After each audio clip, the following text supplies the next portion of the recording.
Hello, Bill. Good morning, Matt. Welcome to the DMZ, everybody.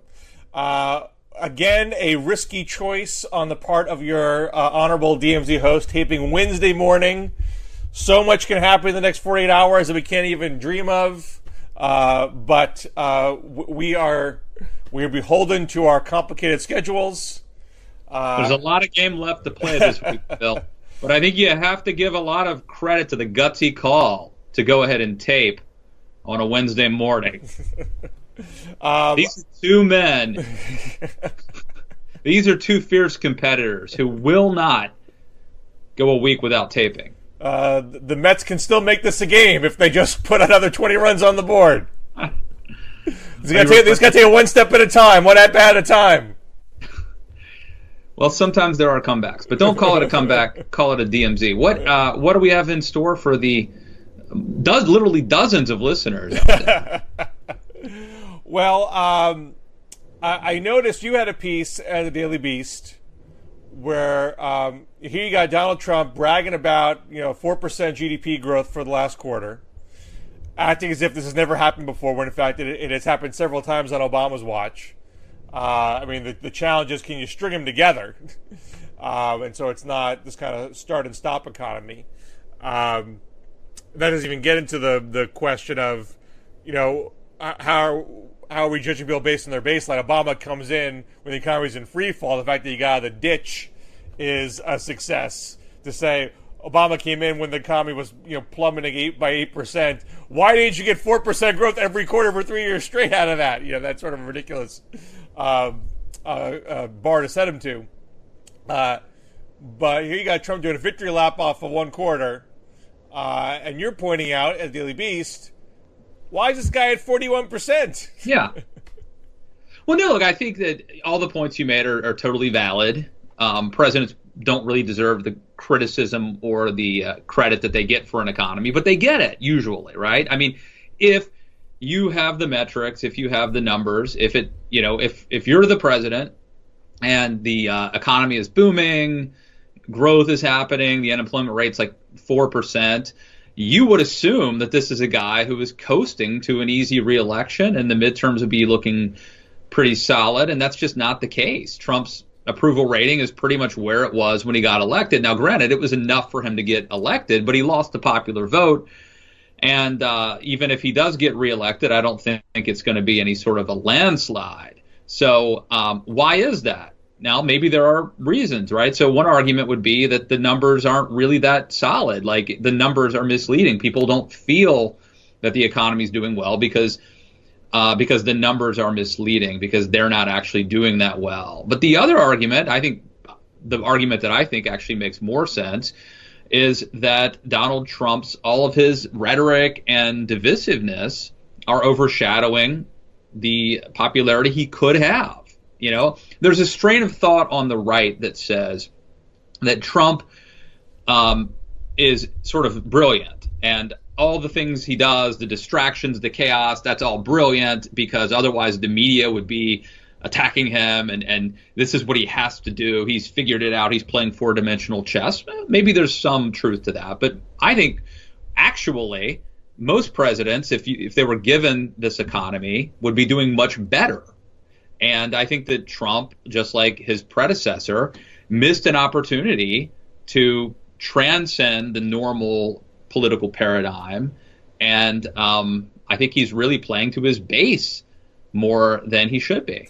Well, and look, I'm not arguing that. I'm not arguing Trump is doing a smart thing by the way he is approaching all of this. I don't think he is setting himself well to have a simple and easy reelection effort. But having said that, I think you're touching upon something here, which is most presidents live or die by the economy. And most presidents can't control the cycles of the economy as much as they like to think they can.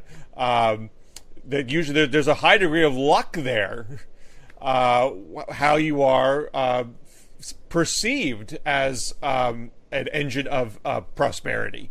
Now, there's certain things one can do. For example, I think Obama's Recovery Act had a direct role in blunting the free fall and getting us to the point where we can climb out of the ditch. I think he rightly deserved credit for that. But there are a lot of cases where it's just really happenstance. Trump is loved and hated irrespective of the economy. So on the plus side, on the four-dimensional chess side, he has a bond with his base that's going to remain no matter what happens in the economy, because it is, I would argue, identity-based. Yeah.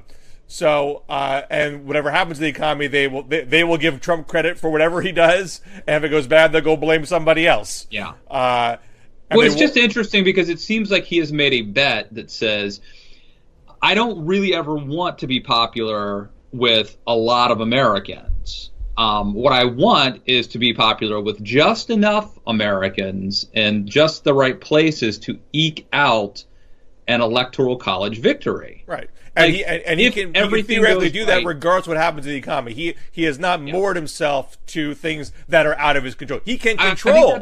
He can control his relationship with his own base. Now, I think that's true. But it's an interesting move for look. You would think, and I'm getting ready to interview John Meacham on Friday about his new book. I think America's Soul, something like that. I'll have the details when I talk to him. But it's a good book. And one of the points that Meacham makes is, you would think that Trump would want to be popular, not just with his base, but that he would want, and also that he would want history to look back on him kindly. And Trump is making a really interesting bet here. It doesn't make sense to me, if you're playing the percentages, to double down on this. But there is, as you mentioned, Bill, there is one bright side to it, and that is that he may only have 40%, but they're there through thick or thin. Here's the thing, though. I wonder, does he assume that if he added more people, he would necessarily lose his base? Like, I think that's a fallacy, that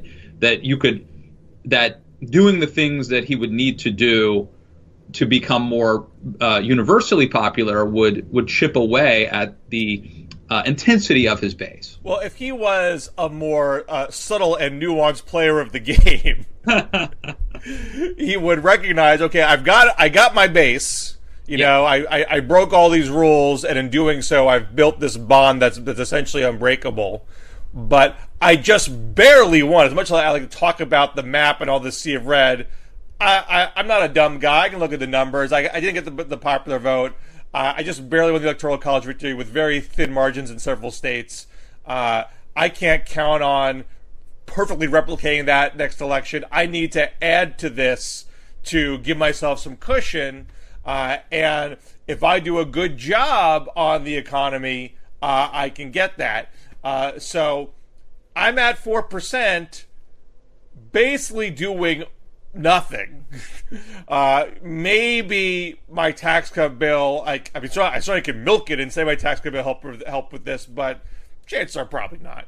But the one thing I really don't want to do is cause a self-inflicted wound on the economy by engaging in completely needless and insane trade wars that are going to jack up prices on not just my potential swing vote, my reach vote, but directly on my base, who are a lot of working class Americans who are going to notice if their grocery bill is higher when they go to the store, who knows that you don't need your photo ID when you go to the grocery store. That's the kind of thing where anyone who was being more rational and clear thinking would say, this is not worth it. I can show my nationalist bona fides without taking things this far, because this is something that he cannot control. Yeah. He does not know what's going to affect. I won't go into it, but Ross Douthat basically, his Sunday column in the Times was all about why it makes sense for Trump to do what he's doing on tariffs, given the strategy that he's employing. But look, I'll say this because I think you hit on something that is true. It seems like Trump's idea is to replicate the electoral map exactly that he did last time. Like, it doesn't seem like he wants to add on to that. but his goal is to exactly replicate that. The problem is there's no room for error. I mean, he already lost the popular vote. If he had lost 10,000 votes in like Wisconsin or Ohio or Pennsylvania or something, right, things could have gone, I forget how many thousands or just more Democrats showed up. Right. And so it seems like, look, don't get me wrong, I think it's entirely possible he gets reelected, again narrowly, and maybe even again just via the Electoral College. I just wonder about like cutting it that close, like having a strategy that says like, I don't want to add anybody else to this coalition. Well, but that assumes he cares, and I still don't believe he really cares. I think he cares. I mean, obviously, I think he likes winning. We know that. I think he cares more about being in the public eye, having a name that won't be forgotten. I mean, it's not just about making money in his brand because he just sunk his daughter's brand into oblivion. But as much as I hate to say this, like we are never going to forget the name Trump. They're going to be a zillion books written about Trump. His offspring are going to do something with the name. They're not going to slink off into obscurity. And even if he loses, the next day he could be starting a TV network or doing something else that's going to ensure that you won't stop talking about him. So therefore, doing what just gets you the most votes is not the driving force of Trump. Well, in the old days, being a one-term president was a bad thing, right? Like I think that like George H.W. Bush, Jimmy Carter, like the guys who only won one term, they're not sort of in the elite group of the two-termers, right? Right. And so it used to be a big deal. Like you would not want to be a one-term president, and you would think that someone like Trump, who is so egotistical and image conscious, would not want to be in the same group with Jimmy Carter. But having said that, I mean, so much has changed, and one does get the sense maybe Trump's like, I'm going to do it with style. I'll be a one-term Right. I'll blame the deep state for screwing me, and I'll keep my fans. I'll be more popular than ever. I'll sell them tchotchkes and ties made from China and have a TV network, and we'll just keep on going. Yeah. Well, there's even a theory, and I hesitate to bring it up because I feel like there's always been these people predicting Trump doesn't really want to be president. He's not going to, he's going to step down because he doesn't want to be, and that never happened. But there is a theory he could declare victory and sort of be a one-term president on his own terms, and say, look, I fixed the economy, I did this, I did that, and then Mike Pence presumably becomes the nightmare. That you're saying Trump doesn't even run again? There's some people tossing that theory out. Yeah, I mean, I don't see much evidence of that. I mean, he literally has a re-election campaign. The corporate entity exists, and I just think the driving obsession is just being in the public eye. Literally every minute, like never having a down day, never taking a break.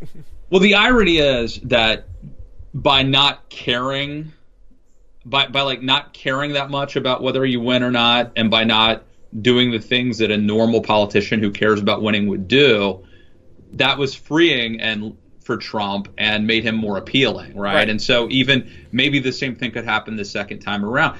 And I think Democrats, and this is like conventional wisdom now, but I think Democrats would be smart to just nominate somebody who could win Pennsylvania and Ohio, and it's game over. But they will probably nominate Michael Avenatti or somebody from California or New York or something like that. And I think Trump definitely has a chance to win re-election. Well, that segues into two things that I've been working on this week. Okay. Let me start with midterms, then we'll sort of shift into 2020. So I have a piece at Real Clear Politics that's already up. That's headline: Democrats don't forget the Senate. So much of our attention has been on the House. I mean, the House is the lower hanging fruit for Democrats. I'm not disputing that. The map is much more favorable. The conventional wisdom has been, because there are a lot of Republican-held seats or competitive seats in districts that either Clinton won or got close in, they're more upscale. They are more college educated. They're more racially diverse. And so Republicans are in a trickier position holding on to those seats. Nate Cohn at the New York Times, this came out after my piece in Real Clear Politics, saying some of the early polling that they've seen have shown Democrats are doing better in the more rural working class districts, like Kentucky 6, where Amy McGrath's up against Andy Barr, and North Carolina 9. And therefore, you have a much bigger map than people thought going into this cycle. A lot more targets of opportunity, where you got about 60 plus races on the board, and Democrats need a net of 23. So, I mean, you might even have just, I think it's next week, the special in Ohio 12. The Democrat is now seen as having a shot there, and this is the last Republican who resigned had won by 37 points. Trump won by 11 points in that district. Yeah, it's still, I mean, he may not win, but the fact that it's competitive at all is just more of an example of how Democrats are overperforming across the board. So if Democrats pull it off and win the House, that's good for Democrats. They've got a toehold in a broader swath of the country again. They can stop Republican legislation. They can aggressively execute oversight of the Trump administration, maybe even do impeachment, although they would never get conviction in the Senate. I don't think it's a driving force here. Let me just jump in real quick. Did you see Garrett Graff's piece about how, because I was actually toying around with the idea that if you're like a never-Trumper, but you like the Supreme Court picks, that you should be rooting for Republicans to keep the Senate. But if they lose the House, maybe you should even vote for Democrats in the House to provide a check on Trump. And because divided government, in the case of Reagan and Clinton, actually turned out to be pretty good. But I think it was Garrett Graff who had a piece saying that the Russians would be rooting for this, that if Russia wants to cause chaos, they would love nothing more than to have Democrats take the House and, do impeachment. We talked a little bit last week, if I remember correctly, but I think the Russians are not that. I don't think they're going to be partisan about this election. I think they want to sow division. I think they may well want to elevate certain Democratic challengers who are anti-establishment, but not necessarily help Democrats who are seen as part of the establishment. They just hacked into Claire McCaskill's office for, that's Senate, not the House. But I think it just shows you that they want to foment this notion that American institutions are rotten. So I don't think that it speaks to helping Democrats across the board, because most Democratic nominees are not in the mold of Alexandria Ocasio-Cortez. Sure, but if you wanted to sow division in America and keep things stirred up, you could argue that having Democrats take the House and try to impeach Trump would be a good way to stir up the country. That's a huge assumption that Democrats are going to impeach Trump, which I really don't think is going to happen. In fact, I mean, what may well happen is that Democrats fight amongst themselves whether to impeach Trump. I think it is highly unlikely you will get a near unanimity of a Democratic caucus to impeach Trump. Most of the leaders are already saying this is not what the public is asking for. Let's focus on the issue. Let's focus on healthcare. Let's focus on the economy. We don't know what's going to come out from the Michael Cohen. And I do think that is an important point. If the report is like, this is unmistakable evidence of widespread criminality, and I directly beseech you to impeach, that's going to change the equation. The other interesting thing is, there's an argument that Trump should be rooting for Democrats to win, because I think sometimes a little bloodletting, a little, when, Clinton lost the midterms and then gets reelected, right? Like Obama loses the midterms and then gets reelected. Like, maybe if you're an incumbent president, losing midterms isn't actually a bad thing for your personal status. And if Democrats did win the midterms, that actually, maybe they do fight among themselves. They have a division over should we impeach this guy or not. Maybe they do try to impeach him. Maybe it helps Trump. I guess my point is there's all sorts of unintended consequences. The other thing that happens is, on the other hand, if Democrats lose if Democrats fail to take the House this time, maybe they go crazy, right? They will have had a Supreme Court nominee who didn't get a hearing with that when they had a president. They will have won the popular vote and lost the presidency, and then they would have failed to take the House despite all the craziness Trump has done. I think that forces the Democrats to the left when they nominate somebody. So you could argue that that helps Trump. I don't even know what my point is. I don't know what Trump should be rooting for or what NeverTrumper should be rooting for. It's really unpredictable. Well, winning is losing and losing is winning. Well, Trump doesn't care about passing legislation. So other presidents might say, I don't want to lose a body of the Congress because then I can't pass things. Trump doesn't care about that. Trump will be happy to have a foil to beat up on. And so losing one body, or even all of Congress, Truman ran against the do-nothing Congress, even though he lost that midterm before the 48 election. So certainly, if you're advising Trump secretly, do you say, "Look, let's lose the House. If we lose the House, it's probably good for you"? Maybe, but it's also, and to get back to what I was writing earlier about the Senate, it is. It's hard to manipulate. I will just lose the House and not the Senate. Yeah, right. I will anger Democrats so much that they will take only one body of Congress and I can still get my judges. And this is why the Senate is still important. If Democrats could win the Senate, and I grant it's the harder road, that whole judicial pipeline gets shut down. Clarence Thomas doesn't retire probably. All the lower court judges that Trump's been cranking on, I don't know if it stalls to a complete halt, but it gets reduced to a trickle. And that is a key part of maintaining part of the conservative base that has entered into a transactional relationship with Trump to get those judges. And so to get those judges, Democrats need to do something that they're not as inclined to do. Get excited about defending moderate old incumbents in red states. The House is a more appealing project because it's fresh faces. It is a huge influx of women, so you have a chance for a real Year of the Woman moment. You have folks like Ocasio-Cortez, Kara Eastman, who are giving the Bernie crowds a chance to say, look, our platform is a winning platform. You have all these military veterans who are being pushed by Seth Moulton, who are not necessarily as hard left, but they are young. They are not part of the establishment, and they offer a promise of generational change. You have all these reasons to get excited about individual races and the net of it. In the Senate, even the handful of new people, you have Kirsten Sinema in Arizona, who's running as an independent bipartisan problem solver. You'll Phil Bredesen, the former Tennessee governor, who is old, white male, also running as an independent bipartisan problem solver. These folks are not raking in the cash from the grassroots the way House people are.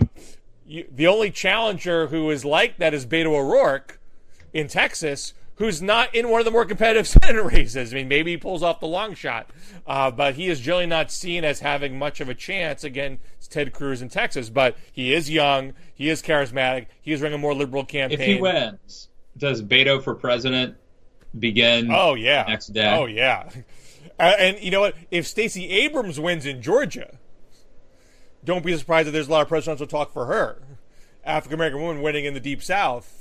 Even though she's only been governor for 2 minutes.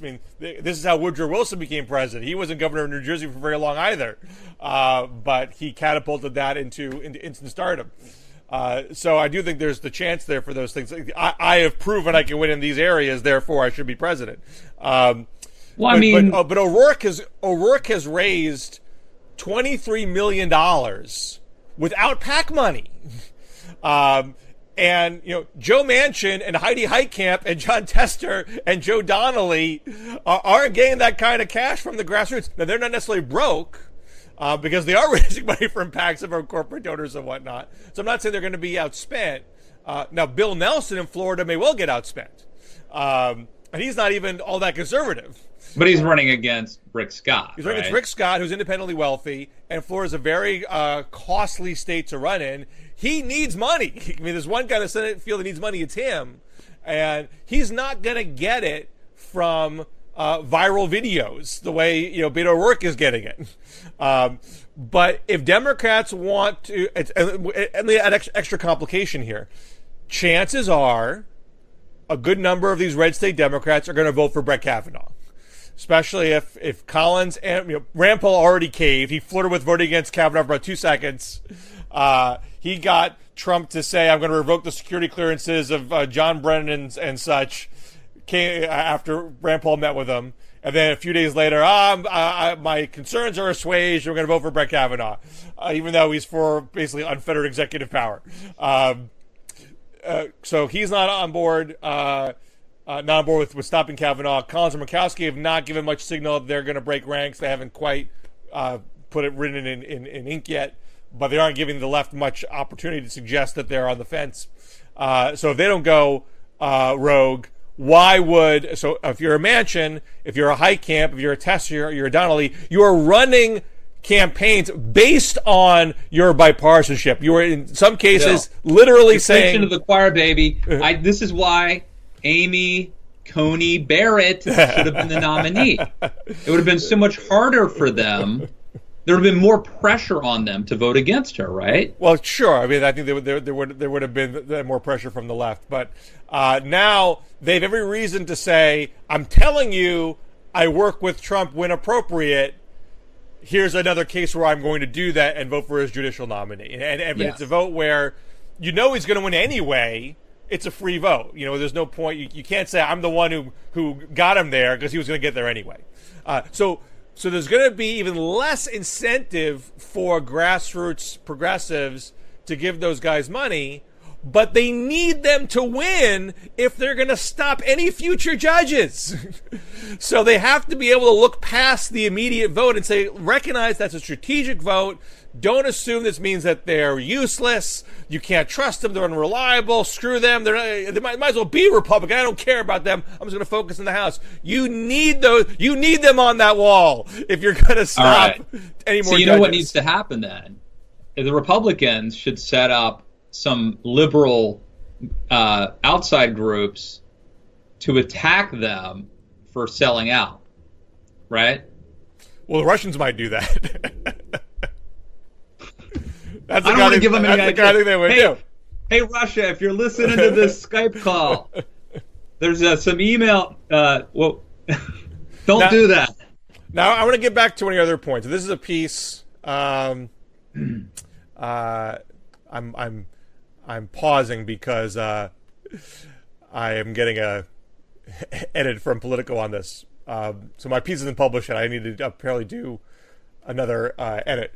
But there's been a flurry of calls from NeverTrump conservatives to, well, first you had George Will and Max Boot and Steve Schmidt say we should vote for Democrats in the midterms. We should want Democrats to take Congress in the midterms. But these are people who are not saying, let's become Democrats. I know that Boot and Will are registered independents now. I think all three of them are registered independents now, right? And I think they've all said they want the Republican Party to be fixed, to return to their original roots and get rid of this Trump virus. But for now, they need to be punished. They need to have a reckoning. They need to realize they can't function as a party without us. We should abandon them for now. Have Democrats be a check on Trump, and move forward from there. Destroy the village in order to save it. I mean, Boot literally says that. Boot literally says we have to burn down the Republican Party. You destroy it and rebuild it. Even though, like Germany and Japan after World War II, we need to do this. No half measures. Right. Now, in more recent days, you had David Brooks at the time, New York Times, musing about a third party. He said, well, maybe if the Democrats nominate Mitch Landrieu, we wouldn't need that because he would have appeal to the white working class as well as maintain the Democratic base. But if they go hard left, if they do a Bernie Sanders, Elizabeth Warren, there's going to be this broad middle that's unserved by that. Maybe a third party would actually have a chance of surviving. And he he says it shouldn't be a centrist or pragmatic party because we know the votes aren't there for that. But maybe one that was based on constitutional localism that shifts power away from Washington. It basically says, you all think these institutions in Washington are rotten and worthless, so screw them. So let's get power away from them and back to our communities. And that's where change will really occur. It's essentially a more radical proposal than a more incremental. I wish there were support for that, but I think there's less support for that than a centrist party. Well, maybe, but you would like that because that's a fundamentally conservative notion to take power out of Washington and bring it to the locality. But nobody I don't think there's any constituency for that. And if there is, they're voting for Trump. Don't you think? I'm not. Well, I do think a third party is essentially a recipe for dividing the anti-Trump majority. And why play with fire when you actually you know that the majority of the country doesn't like Trump? You want to unify them around something, not divide them over cockamamie ideas. So you're saying the Democratic Party should try to bring in people like me into the fold? Well, my message is to you, the NeverTrumper. You should decide on your own. Don't just say, I'm going to vote for Democrats this time around and hope I can say the Republican Party for later. I think you should come to grips with reality. You lost the battle for the soul of the Republican Party. It is the party of Trump. Even when Trump goes, it is going to remain a nativist, nationalist party. It's not going to change. We know that for sure.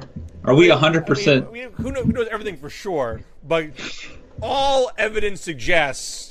it depends what your priority issue is. Now, and you, Matt Lewis, are sort of in the middle here.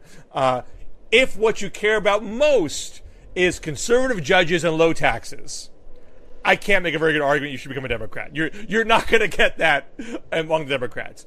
If your primary concern is the international order, containing Russia, not elevating anti-democratic strongmen, and getting back to not upending our trade regime, which has huge economic implications. If that's your main interest, then you absolutely should become a Democrat. And not because Democrats are unanimous on those issues. They have divides on foreign policy and on trade, but you will have a role to play in that debate. But don't you think that all those things you mentioned are exclusive to Trump himself? I mean, if Trump goes and Mike Pence or whoever becomes the next Republican president, that they're not going to buddy up to Russia or want to get out of NATO. There's the Republican base, there's a huge appetite for both those things. There's a Republican base that goes beyond just Trump, where it's not just cult of personality. They don't see the value in international institutions. They don't see the value in the current trade regime. And the fact that Trump has played to it so successfully means other Republicans are going to play to it too. The Orrin Hatches of this world are going to, move on age, and the upcoming Republicans are going to emulate the Trump model.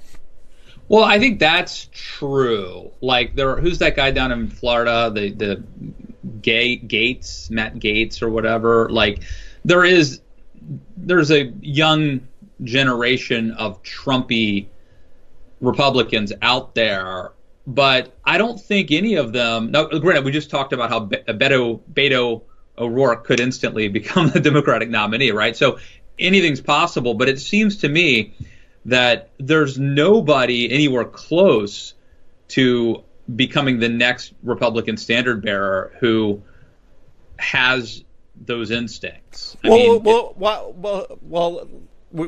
a long way off. This is not going to be till 2024 until maybe. I mean, John Kasich will probably run against Trump on the basis of old school conservatism, free trade, international order, all that stuff. He'll get crushed. We know Pence wants to succeed Trump, but why would Pence run as an anti-Russia free trader at this point? I agree with you. What's in his heart probably is that. But he is so subservient to Trump now and so attuned to the Trump base. Why would he want to go against that grain? And if he did, he'd probably lose to someone who did stick by the Trump model, because the Trump base is, and I think you agree with this, fueled by white nationalist identity. Whether you think that's white supremacist or not, is another question. But these are people who identify with being they identify with their whiteness. They're offended by multiculturalism. They're offended by internationalism. The person who succeeds Trump in all likelihood is going to be in that mold. Every Republican who's tried to fight Trump on that has gotten squelched. So if you're concerned about maintaining that element of conservatism, there is more room for you in the Democratic Party than the Republican Party. And that doesn't mean that you're going to, look, you would be a minority shareholder of the Democratic Party. You would lose a lot more than you would win. But I think that one of the big obstacles for Republicans to take it that far is they have a caricature vision of the Democratic Party that is, totally inflexible on abortion, totally consumed with identity politics, essentially secret socialists or overt socialists. So why would I be there? For pretty much my take. Look, Ben Shapiro had a piece before this recently. It was back in April when he was responding to a Jonathan Chait argument that conservatives should become Democrats, NeverTrump should become Democrats. And he was saying Democrats have cleansed their party of pro-life voices. This is a month after Dan Lipinski, pro-life Democrat in the House, won his primary. It was 4 months after 3 Senate Democrats voted with Republicans for a 20-week abortion ban. Now, the Democrats are a pro-choice party, no question, and I'm not arguing that they shouldn't be. But number one, it's not true that you can't exist in the Democratic Party as an anti-abortion voice. They do exist. They're smaller. There's not a lot of them. Like John Bel Edwards, governor of Louisiana, signed into law a 15-week abortion ban. And these are Democrats. It's not like the Democratic National Committee or the DSCC cuts these guys' funding off. They don't.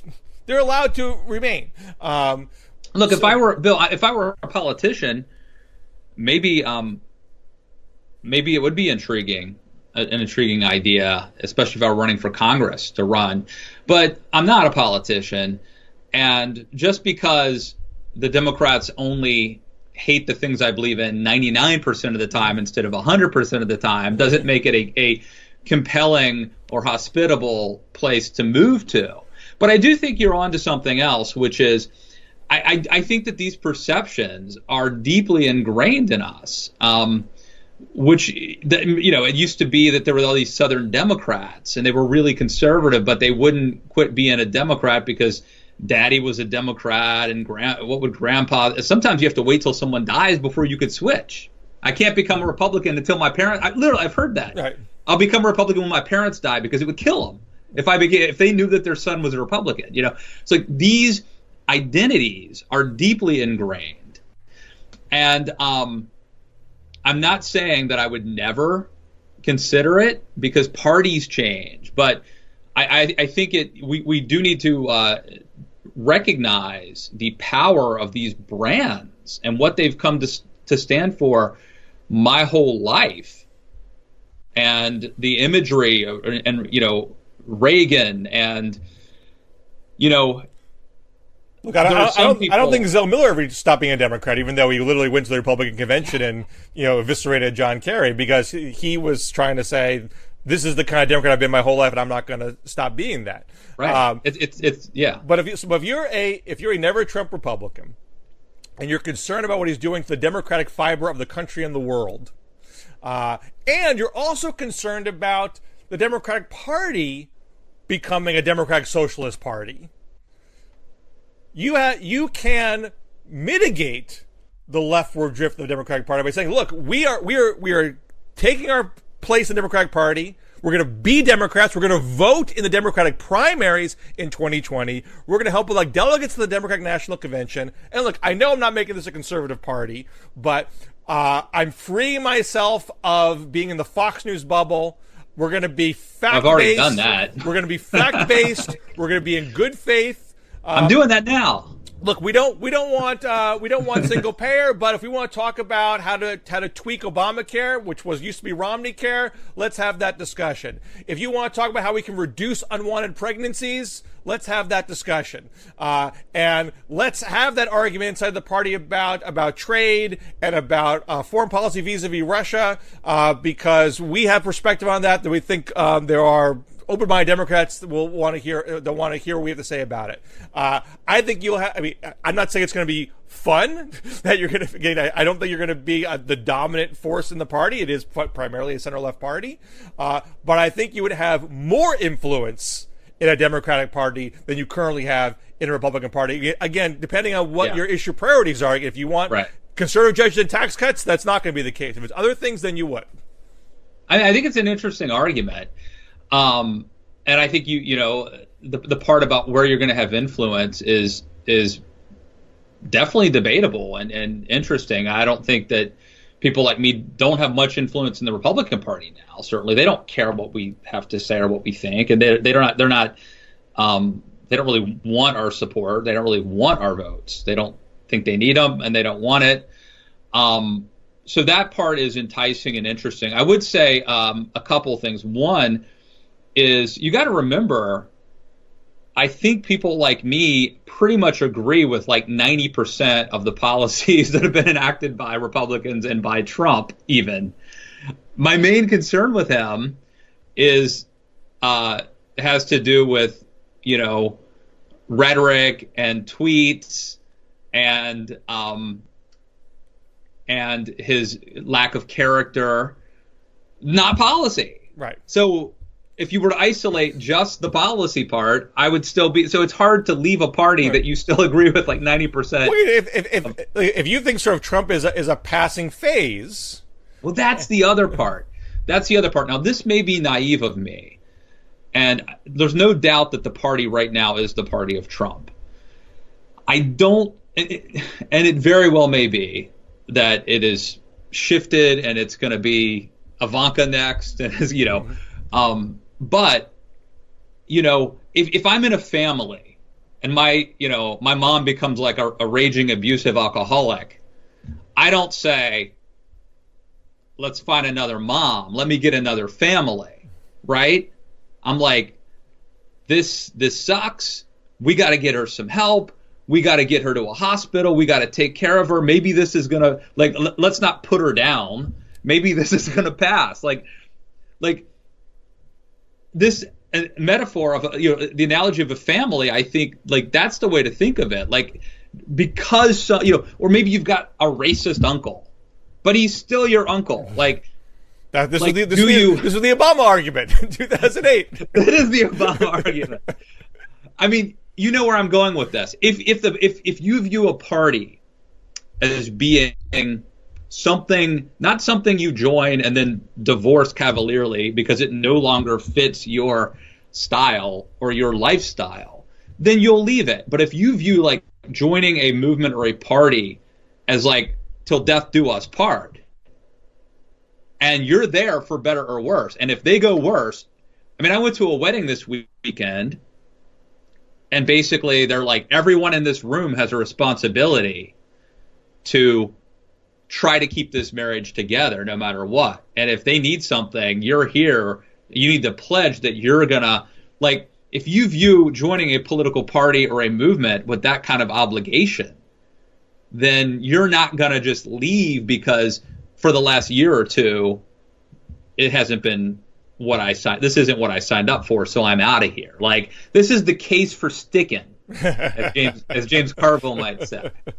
Well, again, if you think it's mainly the problem is Trump as a person, and you don't like the face he puts on the party, the face he puts on the country, but policy-wise, you're happy with the lion's share of it, there's less incentive to walk. But if you think that Trump is changing the character of the party, probably permanently, to the point where it's going to be a nativist nationalist party going forward, and those issues are deeply concerning to you that overwhelm the other, the deregulation, the tax cuts, and all that stuff, then I think it's a different equation. And I think partly, I think to help make that calculation, as I think you got to take a good 3 steps out of that Fox News bubble, and say, okay, are these other issue priorities? I've been sort of groomed on,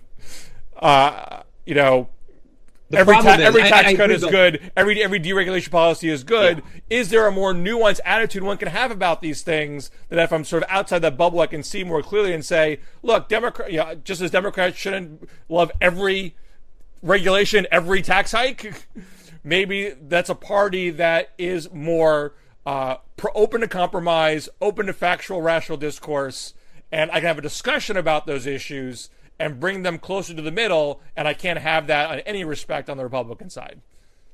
Well, I will agree with you that right now, the Democratic Party I would say, like, I'm more likely to want to hang out, go out to dinner with, have a beer with somebody who is a Democrat than somebody who is a Republican, right? I mean, that's a pretty big mission on your part.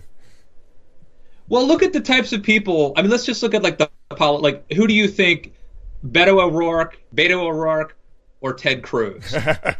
Let's say you're doing a cross-country trip. You're driving from L.A. to New York. Who do you want in the car with you? Don't you want to hear Ted Cruz's Simpsons impressions? No. You want Ted Cruz in the car? He's going to be reciting the Constitution on the way out.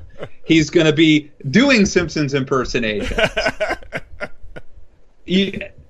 Or do you want to hang with Beto O'Rourke? I think it's pretty clear. So, having said that, the other point, though, I would make is, look, there are things about Trump that a lot of things about Trump that bothers me at a visceral level, and they speak to, like, character, like deep character flaws.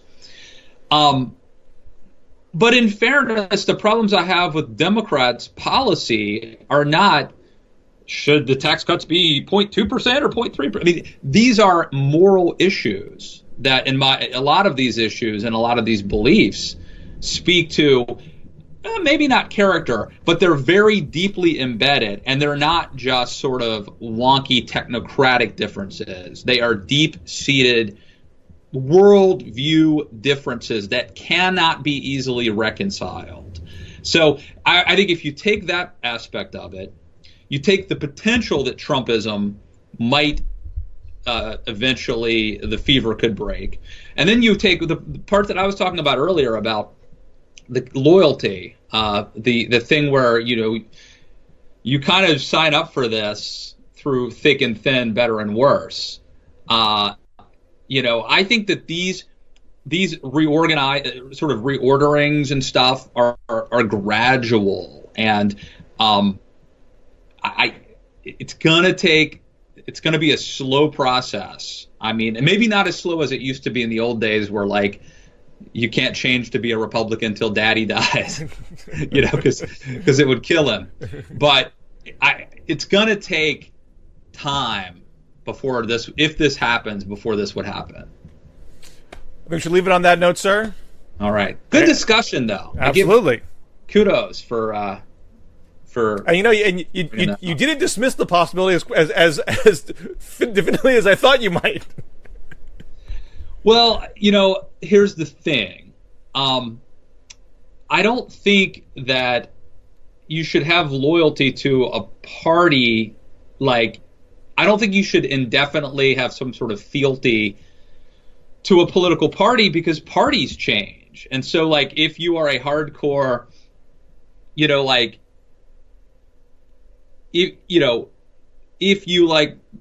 the life issue is your number one issue, in 100 years it could be the Democratic Party that's the party of life. And so it wouldn't make sense were you to live that long to stay in a party that goes against your core belief. So I'm not saying never, right? I mean, there's nothing like magical about the elephant or the name Republican Party that means that but by the same token, like, I don't think we should just sort of cavalierly like throw off the the group that we've identified with heretofore. All right. What else you got going on this week?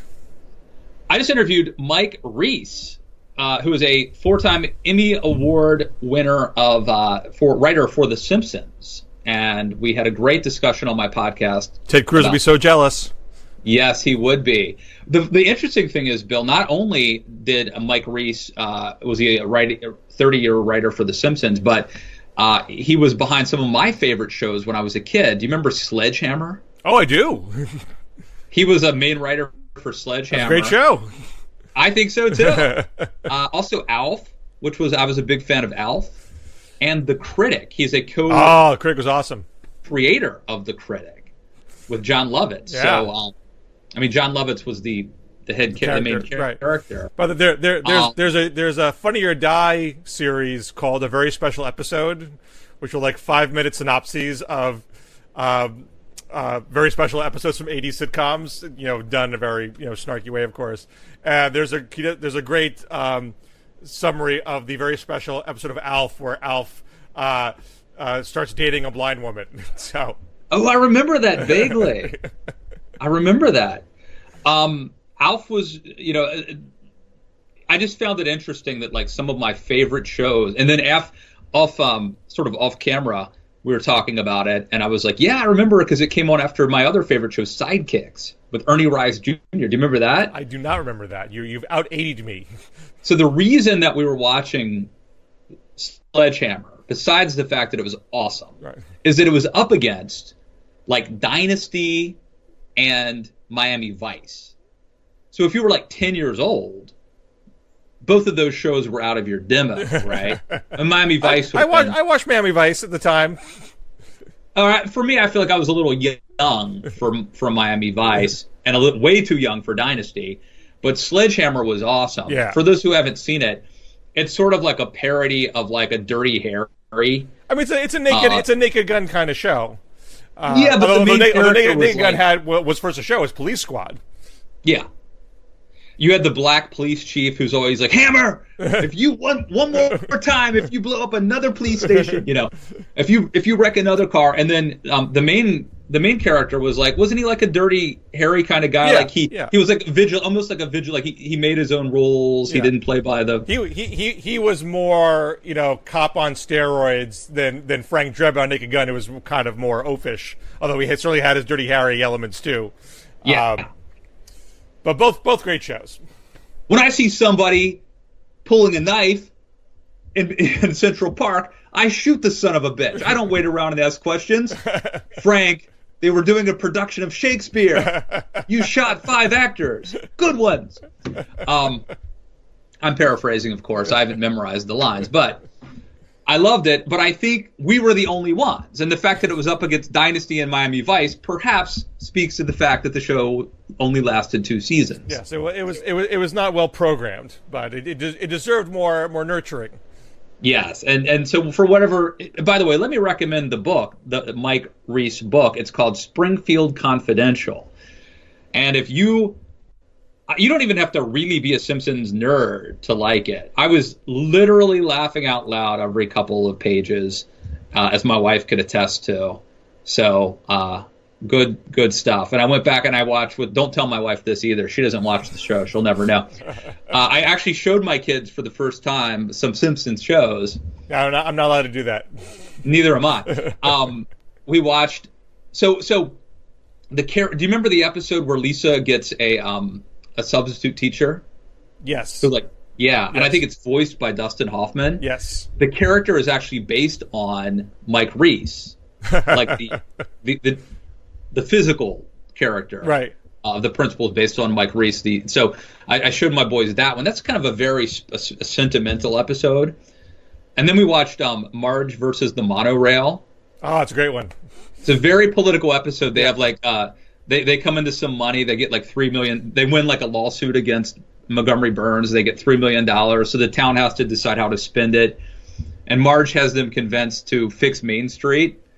And then some grifter talks him into building a monorail. And the mob instantly turns against Marge and demands the monorail for no reason. Very, I don't know. It's telling some of the themes that they hit on The Simpsons really speak to political realities. Well, I have successfully started getting my older daughter into 80s sitcoms. So she's a huge Perfect Strangers fan. And like I said, that's a great show. It's a great show. It's a very kid-friendly show. I mean, there's a couple things here and there, but by and large, pretty safe show for kids. Balky, Uncle Larry. Yeah, was it Cousin Larry? Cousin Larry. It's lots of physical comedy. It's just a great way to kind of show sort of classic humor. And so then we thought about Family Ties. So to start with Family Ties, you only get the first 10 episodes free on CBS.com. Probably the best though. The first 10 are probably the best, right? They're good. There are some good episodes, but the subject matter is really heavy. I mean, they don't waste time. Like nuclear proliferation. Every episode's a very special episode. I mean, Alex loses his virginity to a college student,